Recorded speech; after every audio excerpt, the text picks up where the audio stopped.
Escena 3. O caderno. É luns pola noite. Estamos na casa de Anxo. El está solo na súa habitación rodeado de libros de texto abertos que non mira, fronte á páxina en branco dun caderno que observa case obsesivamente e no que intenta escribir algo. Ás veces gustaríame decirche que... Ás veces creo que... Ás veces sinto que...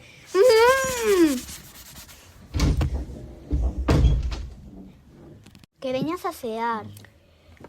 Non sabes chamar a porta. E ti non sabes que sempre ceamos ás 9. Agora baixo. Ademais, hoxe é o día da choiva de estrelas. Vaya parvada. Non é unha parvada, eu xa teño o meu desexo pensado. Eu paso desas cousas. Veña, home, non sexas aburrido. Ti crees que as estrelas fan que os desexos se cumpran? Pois non sei. Ves? E como se vai cumprir un desexo se nen sequera o pides? Non me raies, anda. Pois baixa dunha vez, que son as 9:15. E? Papá e mamá están empezando a poñerse nerviosos. Xa sabes que a hora da cea para todos os pais do mundo é fundamental para falar con nós e iso.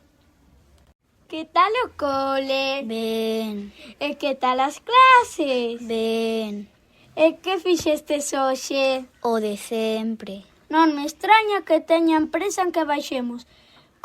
Que nos cunda a conversa. Por certo, que facías?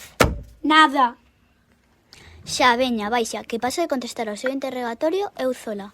Vou. Pero cerra a porta. Levo demasiado tempo buscando as palabras e hoxe vou deixar de facelo. Esta noite vou pedirles as letras que debuxen o teu nome. Ese que xamais vou confesar para que o meu soño non se rompa, porque cando nos sentimos solos é preciso contar cun soño onde escondernos.